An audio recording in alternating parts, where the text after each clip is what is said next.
Hey, I'm here to share with you a little Konglish 101. The word come back, it does not mean in Korean what you might think it means in English. A lot of times when English words are assimilated into Korean and Korean culture, they either take on one specific original meaning of the word or a completely different meaning. Unfortunately, comeback takes on a completely different and sort of literal meaning. The original meaning of the word has connotations of success, meaning you had a comeback, you came back, but not just that you returned, but that you returned to a point of former glory, usually to denote when a celebrity, a band, a star, an artist, when they were once successful, then they disappeared from public consciousness for a long time, or maybe they became less successful, and then they had a comeback, which means they successfully returned and came back into public favor again. It can also be used for sports teams, where if the team is behind in a certain game, and then later in the game they have a comeback and they score more.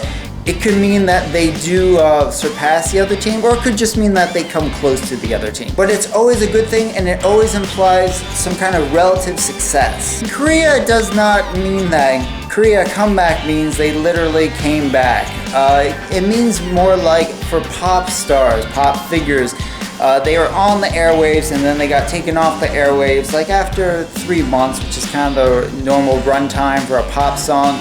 Comeback means they're back on the airwaves again. A comeback could really happen anytime. It doesn't actually have to take the amount of time it normally would for a person or a group of people who have to do all the effort themselves. That's why a comeback could take place mere months later. It could be 4 or 5 months later. Literally, all it means is they're back on the air again. It's really a shame that this word is being butchered like this, because on one hand, it strips the word of connotations of success. But on the other hand, there still is that slight implication that, oh, this is a good thing that they're back. But it's not earned. It's simply that they were promoted heavily again and now they're back on the airwaves. Generally, I don't mind Konglish. I'm kind of amused by it. But this is one time where I feel like it's really kind of doing an injustice to the original meaning of the word.